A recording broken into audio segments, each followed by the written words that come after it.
today. The topic boys and girls will be separated in different class. Here we are divided into two groups.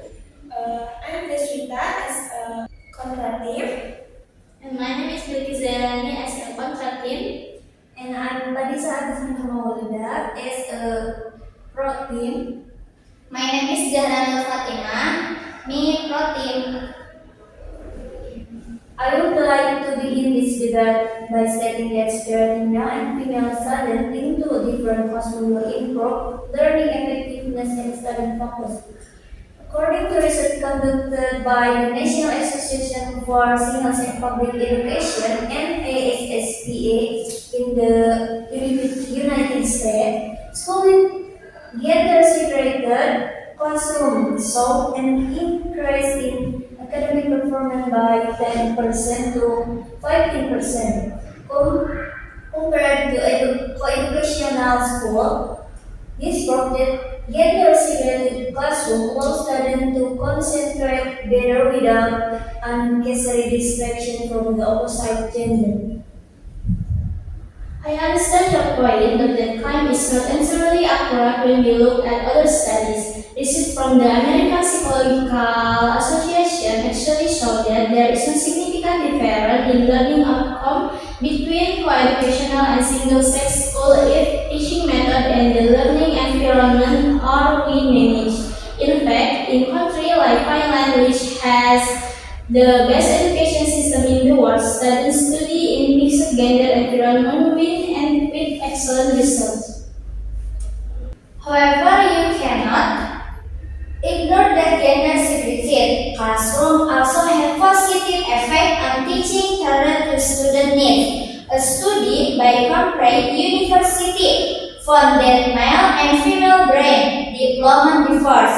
Boys tend to respond better to active and competitive teaching approaches, while girls thrive in collaborative and communicative environment.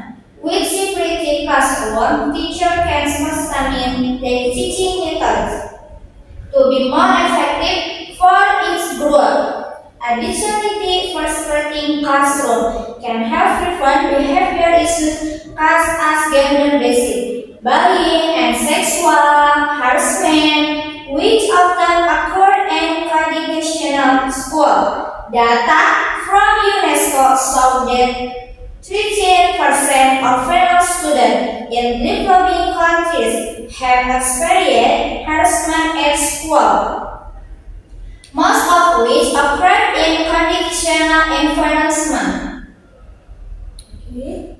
Your point is reasonable, but gender segregation is not the solution for the bullying or harassment. In fact, this approach approaches the problem rather than solving it.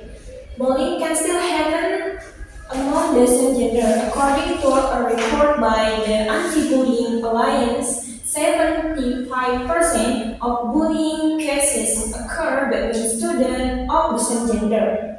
A more effective solution is to build a culture of respect within school rather than separating students. Moreover, this separation could reinforce gender stereotype.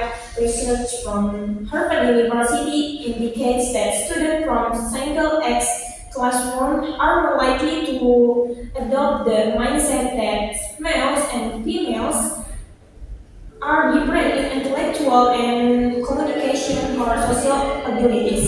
This harms students when they enter adulthood and need to collaborate in professional environments. But isn't it true that real life situations show that unrestricted interaction between male and female students often become a sort of distraction? For example, recent conducted in South Korean schools showed that when classrooms were separated, students exhibited better focus and performed better in subjects such as mathematics and science. Furthermore, In Islamic school, like pesantren, segregation has long been implemented and has proven successful in creating a more disciplined and focused learning environment. Focus in learning is not about gender segregation but rather about effective teaching method. In Australia, co-educational schools have adopted gender-inclusive teaching methods which accommodate both male and female learning style in the same classroom.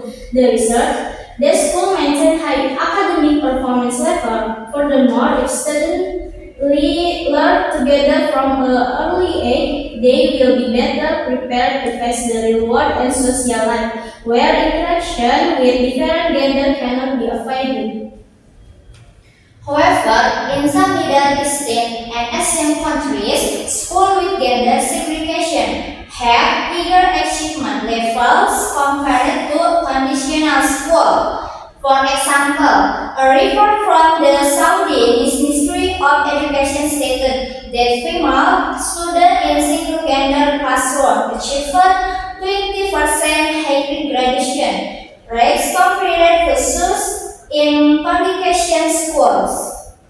But we cannot just focus on the number without looking at the social context. Co-educational schools are not just about academic achievement but also about developing interpersonal skills. According to research from the University of California, students in co-educational school have better communication and collaboration skills because they learn to interact with diverse individuals from an early age.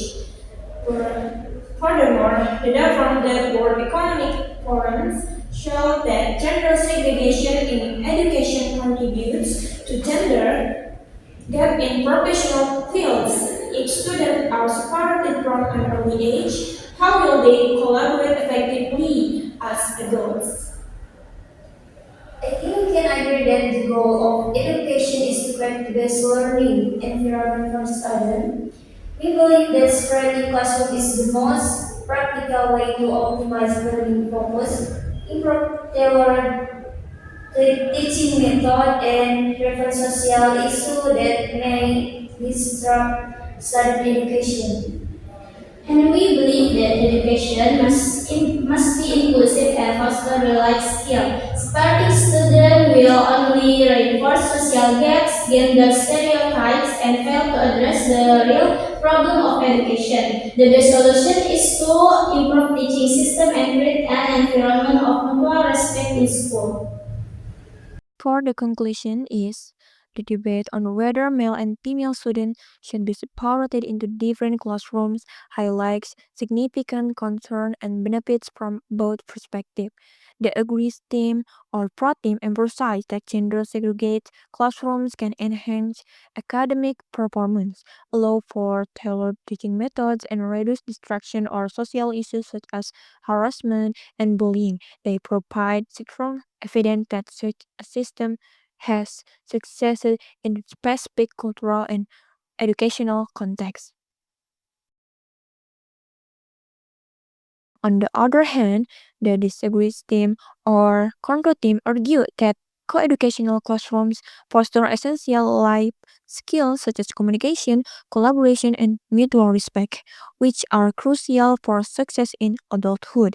They emphasize that separating students may reinforce gender stereotypes and fail to address the root causes of issues like bullying and academic challenge.